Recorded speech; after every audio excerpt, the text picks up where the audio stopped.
Kiss. Keep it simple, stupid. I promise you, this is not a political podcast. Jump from the deep end of the pool, set up the mood. Paranoid radio, set up the mood. Paranoid radio, set up the mood. Paranoid radio, set up the mood. Set up the mood. Set up the mood. Set up the mood. Set up the mood. Set up the mood. Set up the mood. Set up the mood. Testicles, 1, 2. Testicles. Welcome back, ladies and gentlemen, to Paranoid Radio Podcast. I am Trebles Garcia, the humble host of this amazing adventure. And I want to thank the Lord for allowing me to be here today. And I want to thank every single one of you for allowing me to enter your space. Ladies and gentlemen, the most important thing that you could do for the episode, for the show today is word of mouth. Please do not forget to check us out at paranoidradio.com. Tell your friends about the show. Tell your cousin. Tell your mom. Tell your stepmom. Tell your stepdad. Your stepbrothers. Best friend. Enemies. Tell everybody about the show, guys. And do not forget to drop a 5-star review, a 5-star review on Apple Podcasts. That allows other people to enjoy the show as much as I enjoy making it. And ladies and gentlemen, boys and girls, I have an amazing episode lined up for all of you guys. I'm over here massaging my feet and my chair, getting ready to just get entertained because we are doing episode 2 of the fabulous life, the most controversial life, if you ask me, of my pod mom. Please give a warm welcome to the host of the Deplorable Nation podcast, Janet, Deplorable Janet herself. Welcome back, Janet. Hello. I seriously wish about right now that I had a massage chair to sit in while I was doing the show. Wouldn't that be awesome? No, you'll fall asleep on me telling me your story.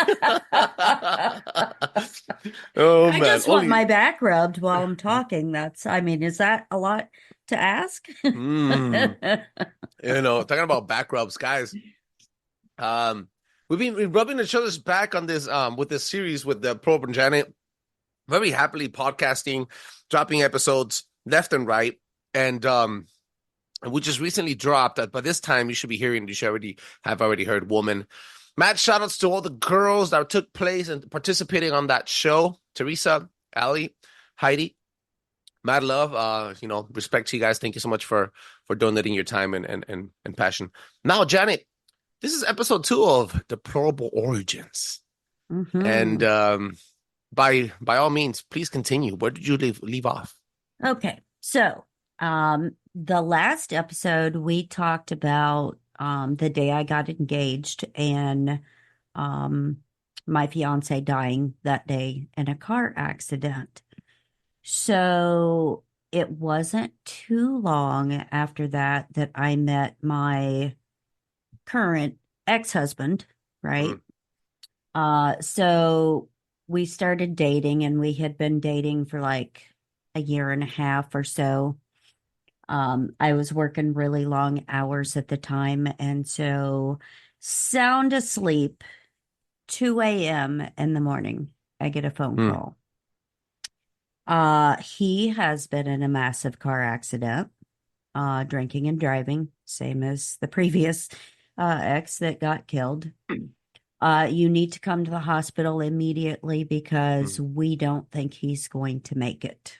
Oh my God. The doctors don't know what's wrong with him. So I get in the car, rush to the hospital, and I find out that it wasn't just him in the car.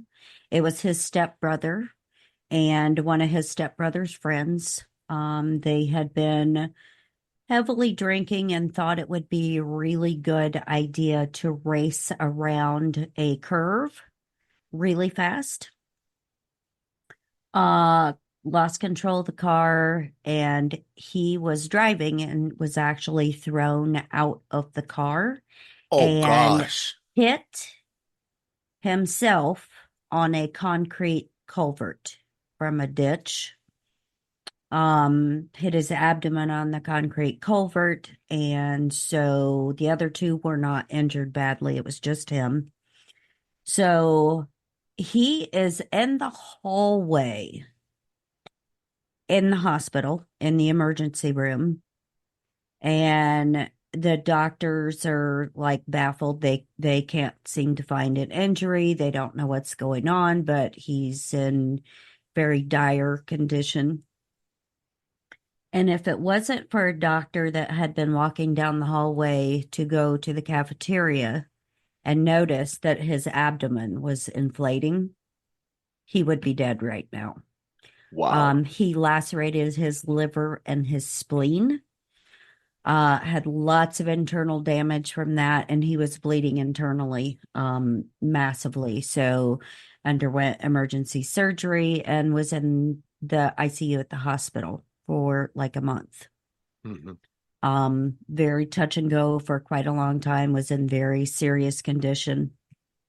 And so for the second time in a row, drinking and driving and driving too fast and whatever has caused some, traumas in my life. Mhm. So he finally heals from that, and we are together for years. I get pregnant with my daughter, the whole 9 yards. During the same time that we are together before we ever get married, my sister, she was experiencing a lot of migraines Mhm. and kept going to a neurologist, and the neurologist kept trying to treat her with different things and nothing was working. So my family took her to a very renowned headache clinic that was in a state that was bordering ours. And so, they gave her a treatment to take home to do at home, inject herself with. And Yeah. so she had not taken one of these yet. My mom's birthday was coming up in 2 days. And so my sister and I decided that we were going to go shopping for my mom's birthday. Mhm. And so we spent the whole entire day together and just hung out, whatever. And she was 2 years older than me. So we were very close. We did a lot of things together, had a lot of very similar interests growing up in sports and things like that. I drop her off at home that evening, go home, go to bed. And about midnight, I get a phone call. You need to come to the emergency room. Why, what's going on? Your sister's here. You need to get here immediately. So I go to the emergency room and I find out my sister is dead, Oh passed my away, God.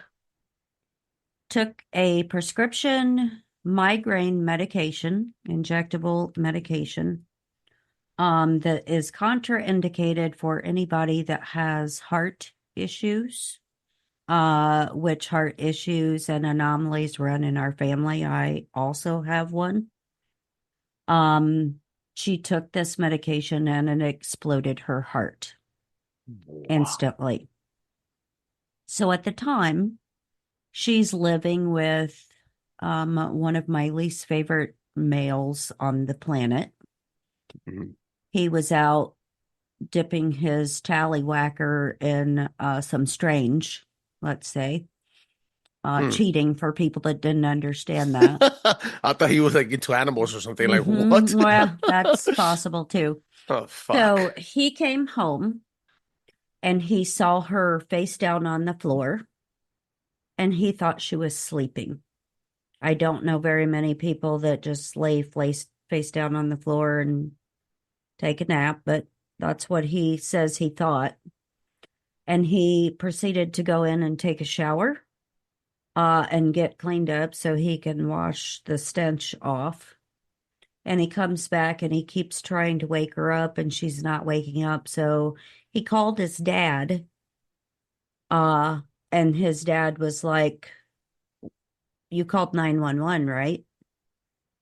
"No, I didn't know what to do." So he finally calls 911 and they came to get her. And by that time, she had already passed. Janet, this sounds to me like very, very, very true crime-ish. Hmm. Well, your girl has a lot of patience and I can control my temper pretty well. But in that instance, he showed up to the emergency room about, I don't know, an hour after we did. Um, and needless to say, I kind of lost my marbles on him because who knows if she would have still been alive, if he would have called 911 or paid any attention to her laying on the floor. How dull do you have to be to walk in and the person that you share the roof with is laying down face first on the floor, bro? How would you? It sounds like he had a very poor excuse for some. I don't want to say he killed her. I don't, and I'm sorry for your loss. That, trust me, what you said had crossed my mind on more than one occasion. Okay, yeah, I mean, what the heck, right? Hmm. Yeah. What happened? You beat his ass? No, but I did get escorted out the door by security because I was very loud and obviously very disruptive Hmm. in the emergency room. And I'm like trying to explain to the security guard, my sister died, my family's inside. We're trying to like figure out what is going on, what happened. We're trying to get all the information from the police and everybody. And so that was a huge ordeal. They finally let me go back inside. But my parents, because she had been like the focus of them, um, all while we were growing up, they could not function. So my brother and I had to actually go to the funeral home the following day. Mind you, I was 24 years old at the time. Yeah. So my brother and I had to go and make all of the funeral arrangements, write her obituary, um, do all the things, right? And so, like I said earlier, we had been shopping that day for my mom's birthday. And Uh, so my mom's birthday was 2 days from when my sister died. So my brother and I made it for after my mom's birthday, like several days after my mom's birthday. And my dad, in all of his infinite wisdom, after we had already made all the arrangements, had the funeral home change everything to have my sister's funeral on my mother's birthday. And so every year on my mom's birthday, it is a stark reminder that she's missing a child. why would he do that to her and to you guys? What was the reason for changing the day of the funeral? I honestly do not know. My brother and I were very upset about it because, he had like, what do you say? Like family members and friends and stuff knew it was my mom's birthday. So we're having, the memorial service and visitation. And you have people that are coming in that are like, do you say happy birthday? Do you say happy birthday? Like, how do you approach this? Like, it's such an awkward situation. And so, like, this is what my dad wanted, and this is what my dad demanded. And it's like my mom had almost like she had no say in the situation. And so every year it is super duper difficult for my mom. If you don't mind me asking, let's get a little deeper there. Did they live well? Did they fight a lot? What was it? I My don't find a parents, motive. Yeah. oh boy, my parents are the most interesting cookie that you will probably run across. Hmm. I can remember way back because when I was 6, we moved a block down the street. And Hmm. so, like, I had my little red wagon. I'm pulling stuff in my wagon to our new house down the street or whatever. And I can always remember my mom standing behind my dad, flipping him the bird, calling him names under her breath behind her back. very not like they didn't Wife show like. affection toward Uh, each other or um anything. My dad is very well, both my parents were ex-military, but my dad is very like matter of fact, to the point, kind of like me, uh-huh. and very um I guess you could say very military like, Uh-huh. in his mannerisms and stuff. And it's like, hey, get on the phone and call so and so for me and tell him blah, blah, blah. Why you can't do that yourself, I don't know. But he kind of always like dictated to everybody what they were supposed to do. And my mom was very like opposite of that, but also at the same time, very compliant with everything he said to do. So it was a very interesting Very dynamic interesting. Very and interesting. Yeah. situation. Hmm. Hmm. Yeah. And especially So, with what you said in episode 1 of your origins. Um, she liked her that self-esteem, family story to be untainted, to mhm. say the least, right? She wanted to Yeah, keep everybody in their lane and nobody knows what happened. You need to be quiet. right. So yeah, so she was really I could almost smell that she was also very suppressed, very Hmm. lived a very stressful life in many ways.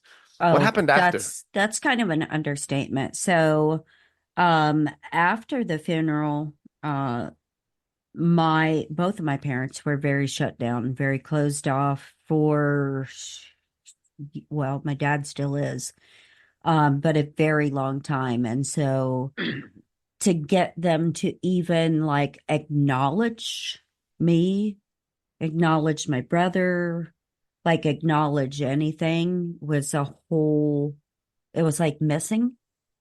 Um, and of course, for me, at that age, of course, a little selfish and not understanding. I understand it way better now. But I like just wanting to get some kind of acknowledgement or attention or I don't Comfort, I comfort, can't dude. say I can't say love because it was never like a super loving household, Yeah. but some kind of like I see you, I know you're still here, but that was like very, very missing in action, which is probably what led me to stay with my ex-husband and wind up marrying him because I really feel now like I was substituting what I was not getting at home with him. Wow.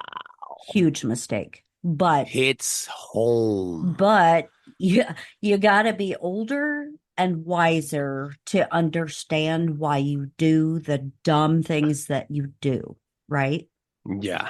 Yeah. And that whole like you're not good enough, why can't you be good enough, why can't you be like someone else, and lack of emotion, respect, love, caring, compassion, like all of that stuff all rolled into one is what kind of shoved me out the door to someone else, which was a really bad decision because And if I may add, after, uh-huh. let me just say this real quick.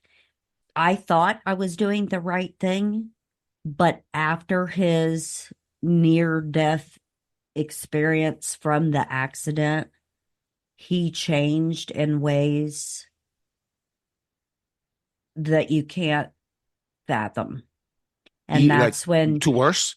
yes, and that's Oh when man. like the mental abuse, the physical abuse, the almost a little like psychotic in the head, like something's really screwed up type thing. That's, and the drugs, like massive drugs of all kinds, and abusing his child and all of that. That's where that like all spiraled from.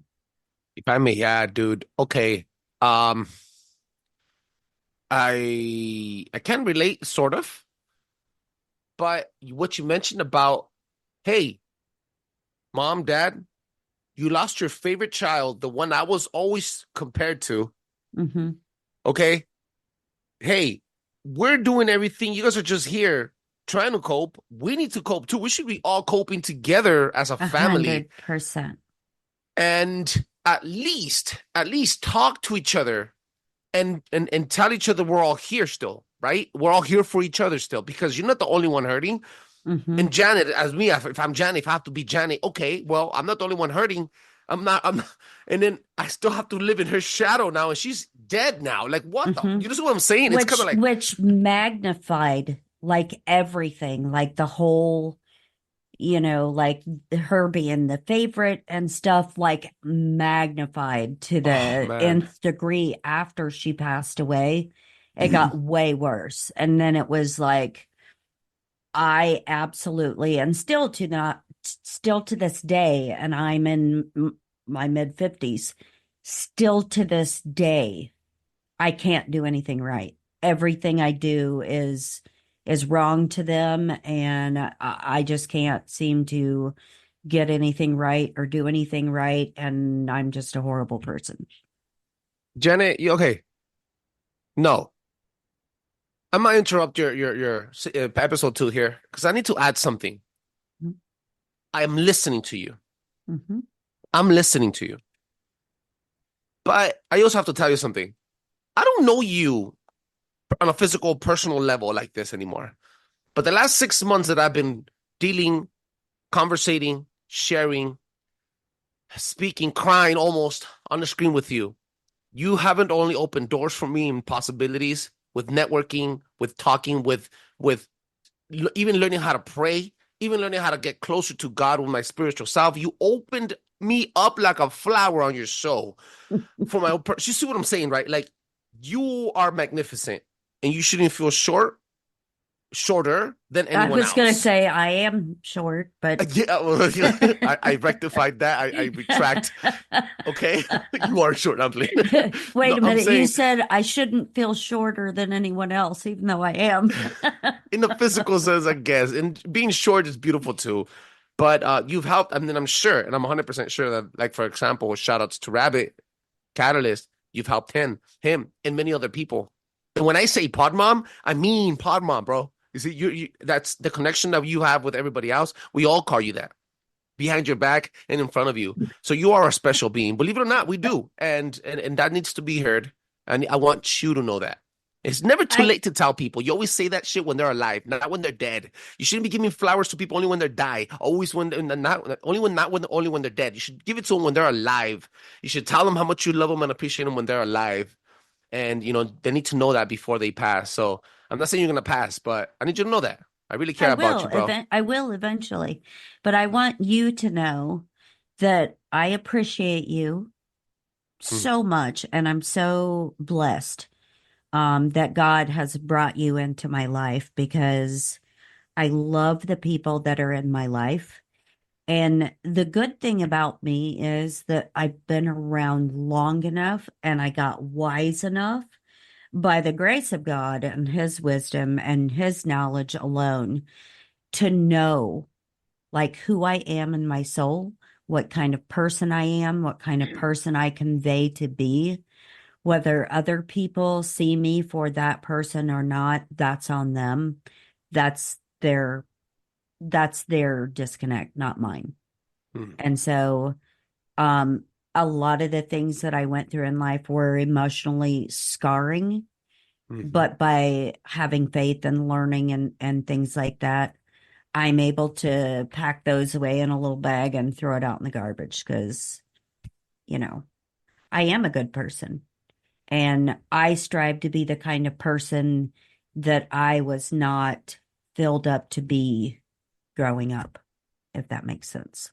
You already filled in the gaps with a lot of love and nurture, Hmm. specifically from God. Praise Jesus, man. That's great. That's good to Hmm. hear. Continue on. If you want to leave us in a cliffhanger. You want a cliffhanger. So I think I'm pretty sure You're 24 that now.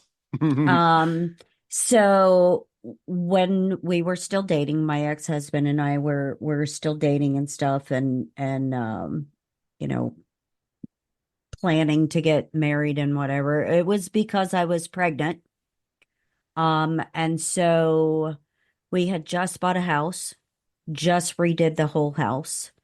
And right after we moved in to the refurbished house, it burnt to the ground. Hadn't even lived there a month.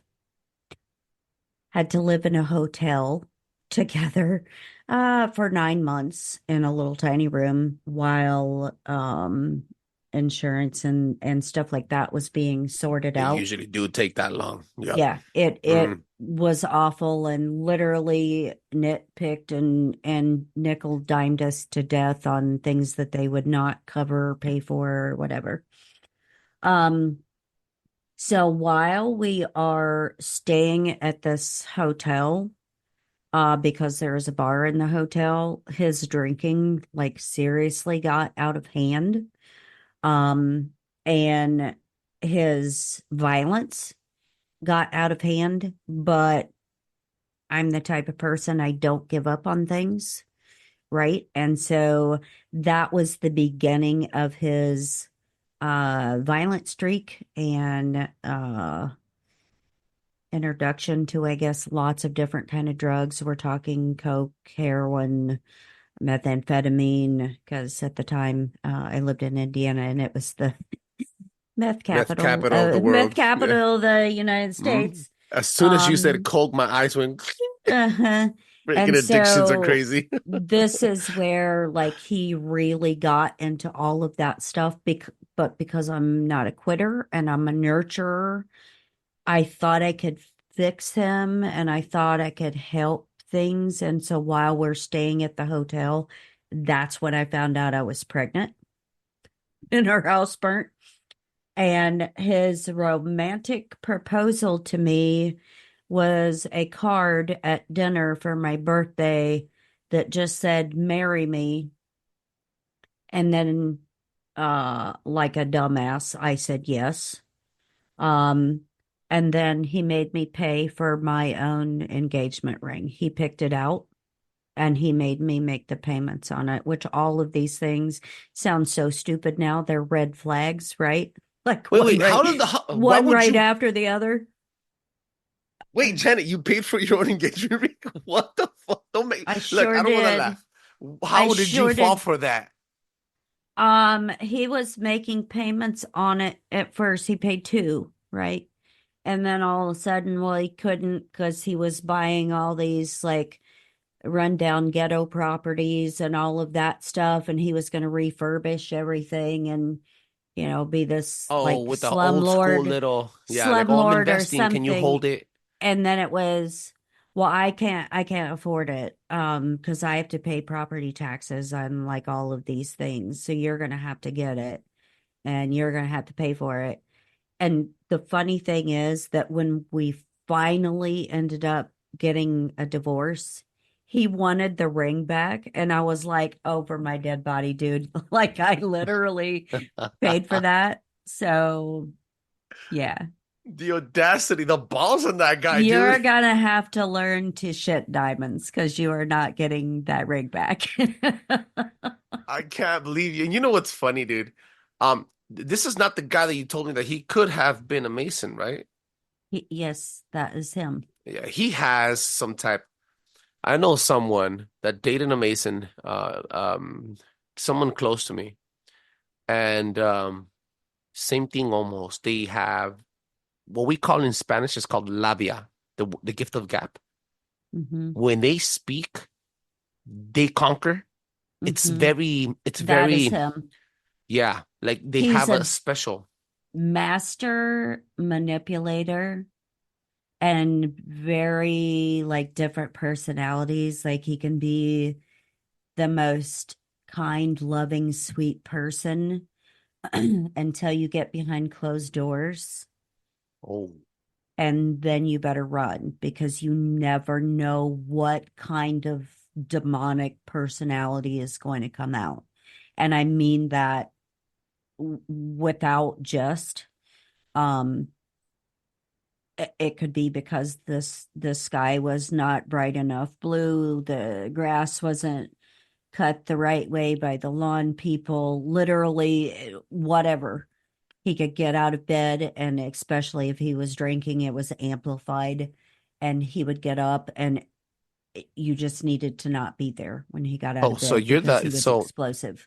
what you're telling me is that he was the girl in the relationship. One, he Yes. was he was very living in his emotions a lot, and then you were walking on eggshells every day. The moment you saw him wake up, you I had to would, take a deep breath. yes. And Wow. it's funny that you said he was the girl in the relationship because yes, like I'm the type of person, I hate drama. I don't like fighting. I think it's stupid and it's Hmm. usually over dumb stuff. Hmm. And I don't play those games. And so, like, he would literally try to pick fights with me. And I would be like, you know what? Like, we should just not talk right now because this is silly and I'm not going to do this. And so Hmm. I would go in another room and he would literally follow me. Or I would be like, go away. I'm gonna go in here and read or something. And he would like bang on the door or get a spare key and like try to open the door so he could fight more. And I'm like, I don't do those things. I don't work that way. Yeah, so him being a girl, yes, and he took way longer to get ready than me. Huh. I will tell you a little secret. So this is a kind of a funny and kind of also disturbing note um to leave it on. So when my daughter was really little, my parents wanted to go like on a little vacation. He didn't want to go. So I went with my parents, my daughter, and I. And before I had left, we had a friend that sold sex toys for a living. So we went to this adult sex toy party or whatever. I bought some things, Hmm. had never used them, came home, and there was one of them that was broken half on the floor with cock-a-poopy on it. Get out. Dude was tweaking. Mm-hmm. Yeah. So Holy fuck, dude. I'll leave Kakapoopy, you with ladies and that. gentlemen, means he shoved it up his ass. And broke it. So I'm assuming Did you sue him it for that? You must should have have sued him for been that. it must have been one wild ride, is all I can say.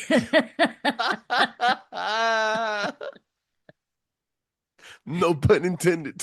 Good thing I can laugh about those things because he was literally the 3-second wonder of the world. Yeah. 3-second wonder in the world. Explain that to me. He was that weird. That's no, I literally like sexual wise, that like every time, 3 seconds done. Oh, that's what you mean. Oh, what the fuck? How the fuck did you stay with him so long? That's a big Because part I of was like. I wasn't a quitter, and I kept thinking I can fix him, I can save him, I can make things better, I can change him, and Holy that's fuck, like dude. that's the most cringy thing to me ever to say is that I thought I could change somebody because you can't change anybody. I like the way you pivoted the ending portion of this conversation. You cannot change people. What? That hits home, dude. I'm telling you, every single time I speak with you, I've had issues with wanting to be heard, Hmm. and there's no justification here.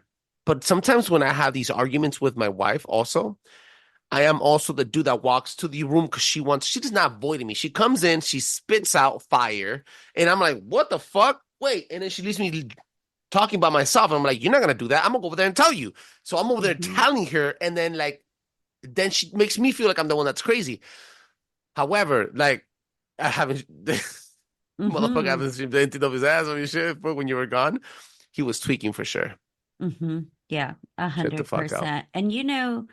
And everybody that I know, people just want to be heard. They want their feelings to be validated. Mhm. You can't be demanding of your partner, or your partner can't be demanding of you, and you conform to everything that they want and have no concern about your feelings. That's not a positive relationship. That's not a healthy relationship. And so these are all things that I learned along the way, that if you're going to be in any kind of relationship, even if it's just a friendship, you have to validate that person's feelings, even if you don't agree with how they feel. They're allowed to feel how they feel. Simple as that. And with that, ladies and gentlemen, this is Deplorable Origins, episode 2. Janet, let them know where they can find you. You can find Deplorable Nation podcast anywhere that you get your podcast, or you can watch the episodes on Rumble. Also, if you want to chit chat, hit me up, need advice, want to come on the show, anything like that, or you just need a friend, you can find me on Instagram at Deplorable Janet, or on Twitter at No Janet, KNOW. That's right. And please make sure that you go and leave a 5-star review for our wonderful, fabulous host, because he is the bomb.com. Bomb diggity. Oh, dude, the Number .com. 1. So make sure Thank that you. you go do that, because it's a nice thing to do, and it's a nice thing to say positive things about your host. So there you go. And also, it allows other people to enjoy the show as much as I enjoy making it. Thank you, Janet. Thank you. And that was beautiful.